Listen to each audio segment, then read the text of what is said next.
Hey everyone, I'm Ashlee Banfield and this is Drop Dead Serious, and we have big breaking news in the search for 9-year-old Melodee Buzzard, that little girl from California, who now, as of November 24th, has been missing for 46 days. And when I say big breaking news, I mean I have a lot of new information on this case, exclusive information straight from the source.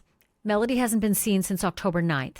She was spotted on surveillance video with her mom, Ashlee Buzzard. And the very next day, Ashlee Buzzard came home from that road trip she took. She came home to Lompoc, California alone. No Melodee, no explanation. And for a month and a half, she has refused to give investigators a straight answer about where her daughter is. And since then, she's been packing boxes and moving things out of their home and acting really erratically when anybody asks about Melodee, like Tyler Brewer, like he did, a friend of Ashleigh's and a local paralegal who has visited her 5 times in the first week of November. He says he wanted to help in the search for this little missing girl, or failing that, he wanted to learn what had happened to Melodee Buzzard, and that he did. When he says Ashlee confided in him where she left Melodee and with whom. That last meeting that he had with Ashlee Buzzard was on November 6th. But as soon as she revealed that information to him, Tyler Brewer says Ashlee turned confrontational, pulled a box cutter, and refused to let him leave that home. This led to an arrest of Ashlee, but then a dismissal of the charges against her.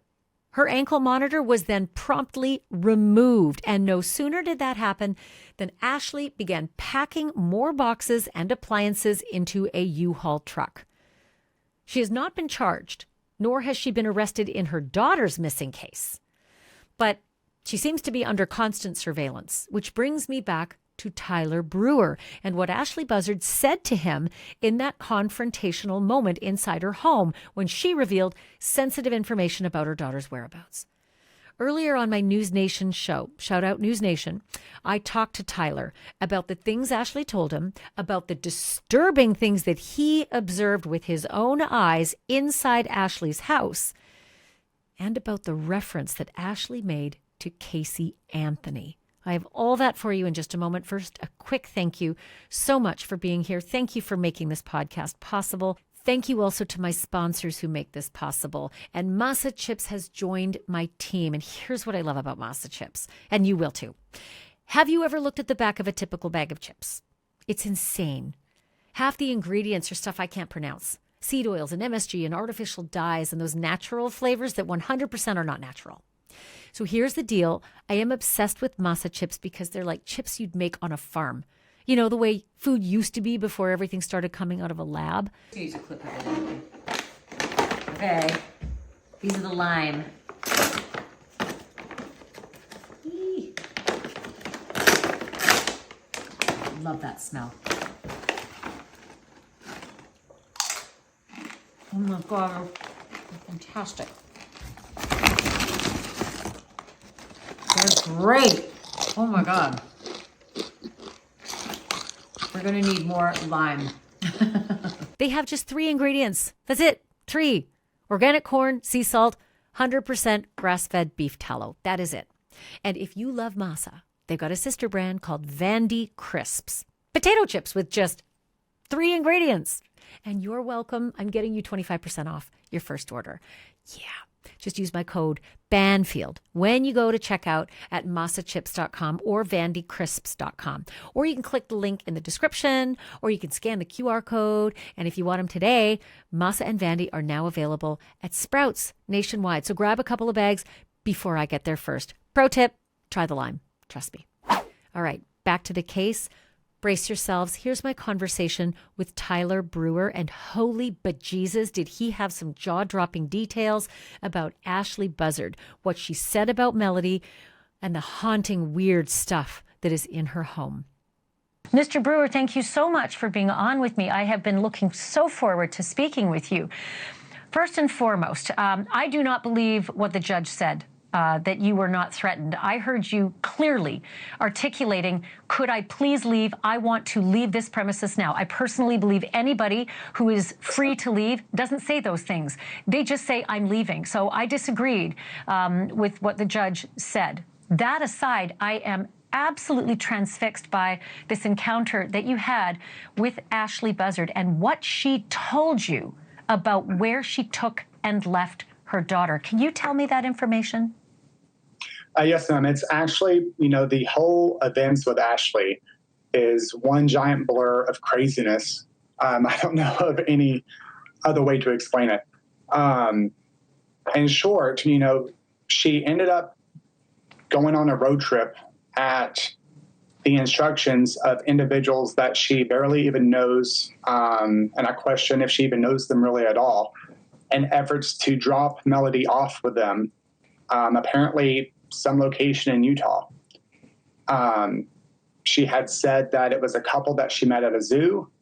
This couple had a daughter that's Melodee's age that she wanted Melodee to be able to play with.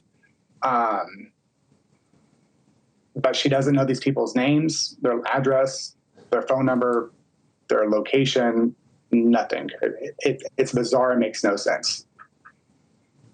It particularly makes no sense that Ashlee Buzzard would say, I don't know this couple that I met at the zoo. I don't know their names. I don't know their address. I don't know their contact information, when apparently she was making contact with them. And can you describe what she said about the contact she made with them and how the plan kept changing about the drop-off of Melodee? She wouldn't go into too much details because she was very paranoid that the house is bugged, and she still wasn't really trusting me that much, as we discovered on that Thursday that she decided to confront me, or whatever you would want to call it. She didn't make it clear of how she communicated, especially when she was saying she didn't have accurate phone numbers for them. She also didn't make it clear. She said that she knew the woman's name of the couple, and that she looked on white pages and verified that there was someone by that name listed on the white pages. Okay, well, if someone's called John Doe, there's probably 20 John Does throughout the nation. So it's the fact that she trusted and believed some stranger that she randomly met at a zoo to care for her daughter, and trusted what she said was true without checking ID, without checking where she lives, without going to the house, without verifying where Melodee was going to be sleeping. It's just mind-boggling for me. And well, to say the least, without getting a contact phone number to call her back. And again, I'm still perplexed by the details, Mr. Brewer, about, and I think, you correct me if I'm wrong here, that Ashlee Buzzard said to you that this woman kept changing the drop-off details, kept changing the plan. Is that true? Exactly. And that's why she ended up in Nebraska and all these different places, because they kept changing. Was like, oh, no, meet us here. No, meet us here. Then meet us maybe Utah. Wherever she ended up last with Melodee was the final drop off. So they kept changing it because apparently this couple, this individual, this whoever was paranoid of the government and being followed and spied on. So they wanted to make sure that if Ashlee was being tracked, then it would be harder for them to be tracked, changing all these different locations. And I know how weird and bizarre this sounds, but this is just the information that I was provided. And whether it's true or not, this is what she relayed to me. I mean, that's a whole other question, whether what she told you is true. It sounds so manic. And also, how is she communicating with a woman multiple times to change drop-off locations if she suddenly says, I have no means of communicating with said woman? And she said that she originally had a phone number for them, and she no longer has it because they ended up either disconnecting it, or it was a text now number or something similar. And she was told that when she got home, Melodee would start calling her. And it's been, 45, 50 days and still no phone call as of November 6th. And that was the plan, to be clear, that this couple, again, that Ashlee Buzzard told you she met them at a zoo and made this plan to drop her 9-year-old daughter off with them, and that they'd have a daily contact with Melodee. Did she say why? What was the whole purpose of getting rid of her daughter to this mystery couple in the first place? Without going through too much detail with her medical history, she had an outpatient, so she has a surgery coming up. And the surgery, after she told me what it is, it's an outpatient surgery that you're going to be out for the day. It's nothing. But in her mind, it's something that Melodee needed to be away from her for at least a month or two, an effort for Ashlee to do the surgeries, the medical care, and get back on her feet so she could take care of Melodee. So her excuse for it just makes no sense either. Because, again, the medical procedure in which she's claiming that she needs to have done, it's an outpatient surgery that, you know, I've had done myself. So it's not something that she needs to be out for a month for. And she admitted to you that she was changing her license plates all along the route to this drop-off of her daughter with this couple. You know, the thing about that is I had brought up something about the license plate because I had seen the report. And my license plates, I was trying not to let it in public, but they decided to announce in the middle of court that my license plates is from Oklahoma. So I go back and forwards between California and Oklahoma. So I had said, you know, oh, California is required to have 2 plates, one in the front, one in the back. I go, I'm surprised I haven't got pulled over yet. So she went on to tell me about this website I can go on to order fake plates that look real so I can switch them out without being noticed. So she informed you how to switch plates. But did she also confirm that she had switched her plates on that trip? Yeah, she even mentioned that she has done it in the past. She didn't specify it was for that trip. But she had said her friend had told her about it, which she was applying, referring to the friend that has Melodee. Okay, so there's another report, and I'm hoping you can corroborate this. There was a report from a private investigator who said that Ashlee Buzzard had been cutting the faces of Melodee out of the missing persons posters, and you have been inside her home. What did you witness in her home? So she didn't cut the faces out. So, I mean, that was either a miscommunication. So she took the photos out of the missing persons photo, the poster boards that people made, and she has them lined on her couch. They're all on her couch, and then she has a body pillow with Melodee's hoodie and pants on it, like dressed like Melodee, and that's what's on her couch. So she basically has like a little shrine to Melodee on her couch. And the photos, you're saying she lifted the photos off of the missing persons poster so that she could arrange those things on her sofa? Yeah, what you're showing now, that's what she did. She ripped those down, and they're all on her sofa. But she didn't cut them as if to deface them. She wanted the pictures off of those boards.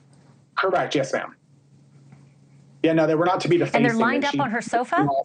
Lined up on her sofa, yes, ma'am. And again, next to a body pillow that is dressed in Melodee's clothing? Yes, it's one of those pillows that you put behind your back. So it's not the long body pillows, but it's one that goes behind your back, and it has Melodee's orange hoodie on it. And at one point in time, it had like a pair of pants on it. It was very strange. And I asked her like why she has the hoodie on the pillow, and she said it's because she misses Melodee. I mean, I don't even know what to say about that. And there was, I remember on the, go ahead. I'm sorry, because I spoke to other people too, and they had told me that sounds like a shrine or memorial that people do. And when I was sitting there, you know, that didn't cross my mind. I didn't even think that initially, but now looking back on it, it's extremely creepy and concerning. And I apologize for interrupting. There's a lag.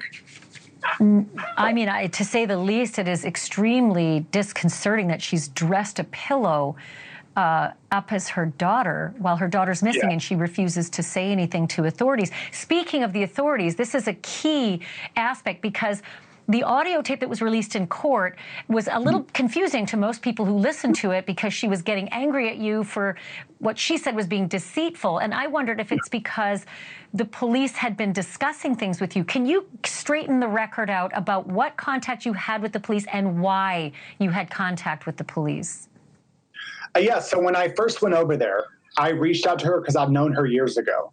So when I first went over there, it was because I thought she had a family law issue that was about to happen. So I thought, because she has another daughter that was taken away from her, and Melodee has been taken away from her in the past. So I thought it was going to be a family law issue where she might need help with some document preparation or something. So that's what I thought when I originally went over there. She had me come over on the second day, and after I left, I was pulled over by a detective. And he basically, told me that I need to report back anything that I learn about Melodee to the authorities. So I was compelled to do so. I work in the field, so if I get, either a direct or indirect order from a law enforcement agent or a judge or someone, I'm going to comply. So I did. She started getting paranoid about everything that she was telling me. And then she built up in her head, I'm in my office right now. She built up in her head that I'm not a paralegal, that I'm not a legal document assistant, that I'm not a process server, that I don't have an office. So she was basically saying that I was lying, that she can't trust me, that I'm going to go to jail for fraud because I'm pretending to have an office, and that basically I was working as an undercover police officer. So that's what you were hearing in that illegal recording, by the way. I didn't authorize to be recorded, nor did I know I was being recorded. But that's partially what you were hearing is basically her just having a paranoia meltdown. But it's interesting for us to learn that the police pulled you over to say, we need your help, because this woman won't talk to anyone, but she talked to you. I wanted to just recap really quickly. You mentioned that she's got an older daughter who's 22 years old who was taken away from her? Yeah, roughly 22, give or take, early 20s. I do believe her name is Destiny. And if you're watching Destiny, sorry for saying your name. So I knew her when she was little as well. And she was taken away when she was little because, Ashlee's had mental health struggles since I've known her. So that contributed to Destiny being taken. And I'm not sure what happened with Melodee the first time around, but, she was, that is what it is. And that's what I thought was happening this time. I didn't think when I first made contact that Melodee was actually... Sorry for interrupting. Has Destiny been helpful at all in trying to talk to her mother, or will her mother speak to her daughter, Destiny? I have no idea if Destiny has tried to reach out. If she hasn't, I can't blame her. But Ashlee herself has said that she would rather Melodee be in a group home or foster home than to be anywhere near either side of her family. Wow. Okay, a couple of other big questions. She was asking on the audio tape for her keys. She wanted you to, quote, give her keys back. What did that mean? So a few days prior, she actually had me go make copies of her house keys and her storage keys, which those are the two places that were raided. She wanted me to bring them back to her that night because she thought I kept the originals versus the copies. But she was prepping to be arrested for Melodee's disappearance. So she wanted me to have copies of her keys. So once she's arrested, I can come empty out her storage on her house so she doesn't lose all of her belongings. Okay, speaking of belongings, we've been watching multiple occasions where she's she's receiving flat boxes, then she's carrying what looked to be packed boxes out to a waiting vehicle, and then eventually, in another video, out to a U-Haul truck. Appliances, moving boxes. Do you have any idea what's in those boxes, Tyler? Yeah, it's all of Melodee's stuff. All those boxes were ordered from Walmart. I was there when she was ordering them. She's claiming it's stuff that Melodee outgrew, which makes no sense because she was asking me if my nieces could benefit from the clothing, and my nieces are Melodee's age. So for her to say that Melodee has outgrew them, but she wants to give them to my nieces makes no sense. You know, there's something else that she's been receiving a lot of packages at that door. Do you have any idea, other than the Walmart boxes, what she's been receiving? She gets various things. She gets all of her food mailed to her. She gets all of her toiletries mailed to her. Her wigs are mailed to her. Her clothes. She's told me she has a shopping addiction, which I'm not sure where she gets all the money from. And that's something else is the last time I was there, I want to say on that Tuesday, she was deleting her Amazon account, her email account, and her bank account. She was switching that stuff because she thought it was being hacked or traced. So she was freaking out about that as well. And there was something about a reference made to Casey Anthony. Can you explain what comment she made about Casey Anthony? Yes. So she said she acknowledged that people were comparing her to Casey Anthony, but she joked and was like, well, at least I'm not out partying. So you're not out partying, but look what Casey Anthony was accused of. Do you not realize what you just said? And did she ever say, Tyler, that I didn't kill Melodee? I mean, did you ever ask her point blank, is Melodee alive or dead? Did she ever say one way or the other? No, I did ask her, and I flat out told her. I believe it was on either that. So this all happened with her locking me in on that Wednesday, I believe. And I think it was on that Tuesday that I had asked her. I go, everyone is saying, I go, you're still not giving me the full truth. I go, you're not talking to law enforcement. Everyone is saying that you either trafficked Melodee or you killed her. I go, which one is it? And she starts doing her fake crying, acting like she can't believe that I asked her such a question. But she never. But she wouldn't answer. She never answered the question. The things that she did tell you, Tyler, I was just going to say the things that she did tell you about this couple she met at the zoo with whom she dropped Melodee in Utah, doesn't have their phone, doesn't have their email, doesn't have their names, doesn't have contact information, but that it was all planned for a minor surgery, which, as you've said, was an outpatient surgery. Yeah. Do you believe any of it? I don't believe any of it. I think, I don't believe any of it at all. And just to clarify, she kept saying, how do you know I left her in Utah? She didn't say she dropped her off in Utah. So that's very distinguishable. She didn't say I dropped her off with a couple in Utah. She said, how do you know I left her in Utah? So that's distinguishable. But then she switched the subject as if she never even said that. So, and it's one of those things with her, you don't want to try to interrogate her and keep going on that subject, because then she'll say she's upset or that she's getting triggered. She loved that word, triggered. So with someone like that, you don't want to upset them or trigger them, especially if you're in their house. So Tyler, you're the only person who's spoken with her. I mean, she won't speak with the police. She won't speak with Melodee's grandparents on the paternal side. We have no idea if she's spoken with her own mother. Do you know if she's spoken with her own mother? I know she has not, and she wants nothing to do with her mother at all. Well, being the only person who Ashlee Buzzard has spoken with, particularly about this little girl, Melodee, do you believe that Melodee is alive? That's such a tough question, because I don't want to believe that she could have hurt Melodee at all, because I think that she does love Melodee in her own way. But the fact that she won't give me a clear yes or no answer makes me extremely uncomfortable. So I can't say one way or another, but I think that she should have been found by now if she was alive. Tyler, I cannot thank you enough for being so candid, for talking with us tonight, for helping the police to get any information they can about this little girl, and for going through what you've been through. I'm going to repeat it. I don't believe the judge made the right decision about what I heard on that tape. I don't believe anybody says the words, "I would like to leave now," twice, if they don't have the freedom to just get up and leave and say goodbye. It was actually 3 times. I told her twice as she was staring at me.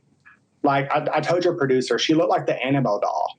just like the way she was looking at me with her and fake crying. She's like laughing while she's crying with an open box cutter next to her. And granted, she never said she was going to cut me with a box cutter, and she made sure to say for her performance that she wasn't threatening me. So, and she never physically did, but it was her demeanor, the way she was compared to how I knew her from the past. You know, she stood in front of me when I was going to go walk past her, and she locked multiple locks when I asked her for the third time to leave at the door, which you couldn't hear on the audio. You could hear the keys rattling, finally letting me out. But you didn't hear me say, I'm ready to go now, Ashleigh, for the third time. So under California law, the moment I asked her the first time to leave and she didn't immediately open the door, that's false imprisonment. I mean, you can ask O.J. Simpson, who spent 9 years in prison because of not allowing two men to leave a hotel room that he was collecting his belongings, robbing them. I mean, that was the kidnapping that led to 9 years in prison. Again, Tyler Brewer, I cannot thank you enough for being candid with us. Let's both pray together, and everyone who's watching, that our suspicions are wrong and that maybe Melodee is perhaps alive tonight. But thank you again for sharing all of these stories with us. I really appreciate it. No, thank you for having me, and I'm hoping the best for Melodee. And that was my goal, you know, find Melodee. That's all I want to do is help find Melodee. That's the nation's goal, find Melodee. And I also want to tell you my condolences for your dog, Atlas. We have a dog rescue, and that's one of the reasons why I reached out, and I liked the way you spoke about the verdict, and I appreciate you. And you're the only person I've done an interview with, and the only person I'm planning to do one with. Thank you, Tyler. I appreciate it. It's been a hard week, so I really do appreciate that. And we'll speak again soon. I am not going to lie. I still cannot get over that the judge dismissed the case against Ashleigh. And I am telling you, if you want to leave someone's home and you feel completely free to do so, you don't utter the words 3 times. I'd like to leave now. Please, I'd like to leave now. You just say, I'm leaving, and you walk out. That's how normal behavior happens, unless you're being stopped in some way. He said it 3 times. His voice was calm. You could almost tell in the audio that he was trying to talk her down. I don't know why the judge didn't see it that way. I'm not sure how much the judge listened to it, imagining what was going on inside that house. And I'm not sure this judge knew about Ashlee Buzzard and what has been going on for the last 46 days. And again, I'm recording this on November the 24th. I'm not so sure she should be walking around without an ankle monitor right now. And if she is free to move about the country, when will she leave if she's throwing stuff into moving boxes and sending Ryder trucks or U-Haul trucks on their way? Might it just be that one day she disappears? And then we won't know where she is or her daughter, Melodee. But that's where things stand right now. We're going to stay on this story, keep pushing for answers about where Melodee is and about who last saw her alive and when and where. Make sure you're subscribed. We do get a lot of these details sort of fast and furious. Don't want you to miss the latest update.